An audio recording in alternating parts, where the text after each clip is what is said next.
we will begin with the main subject matter of this topic, of this series. But before that, I would love to clarify some very crucial terms that we will be using quite frequently as the series flows on.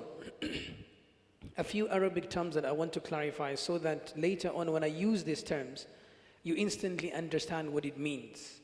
It's important to have a glossary of terms. So the science that we are discussing about in this series, in the English language is known as theology.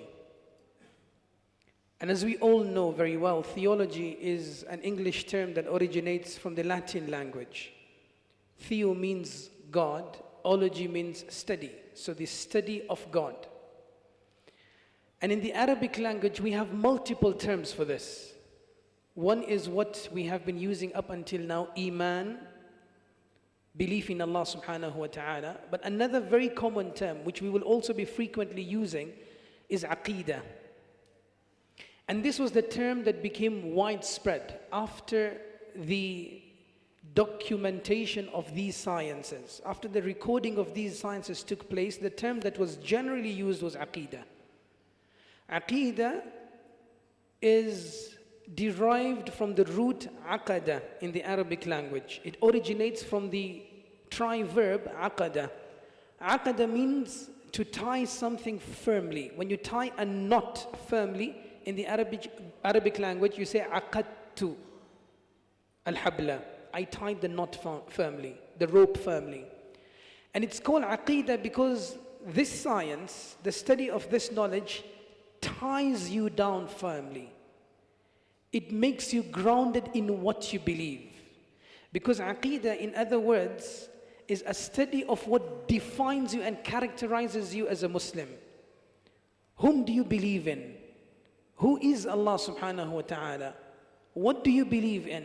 What are the characteristics of what you believe in? What are the contents of what you believe in? So aqidah ties you down. It is the subject and the science that defines you as a Muslim, that characterizes you as a Muslim. However, in the Holy Quran, the technical term that has been used to define the science is Iman. So Allah subhanahu wa ta'ala always mentions Iman, either in the noun form, in the nominal form, or in the verbal form. الَّذِينَ آمَنُوا الَّذِينَ يُؤْمِنُونَ Iman, Ya ayyuhal ladhina amanu, aminu. So you will find the term and the usage of Iman being used by the Holy Quran. But as I mentioned earlier, Aqidah is the most frequent used name for this science, term for this science, which is belief in Allah subhanahu wa ta'ala. So that's number one. Another term that I would love to also define is Tawheed, which we will study when the main topic is being discussed. Tawheed means unification. A simple translation of Tawheed is unification. And in order to explain this, it means believing in the oneness of Allah subhanahu wa ta'ala. Now the belief in the oneness of Allah subhanahu wa ta'ala is also of approximately 3 categories, which we will discuss in the series insha'Allah.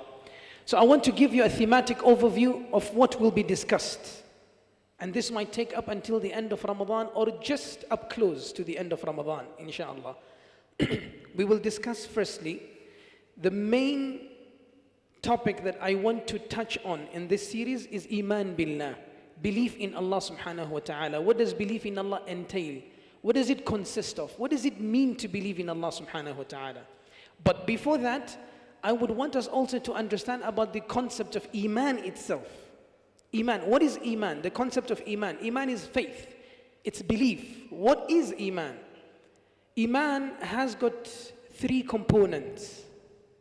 What does it take for one to have Iman in his heart? It's a compound of 3 components, which we'll discuss in detail. I'm just giving you an overview of that.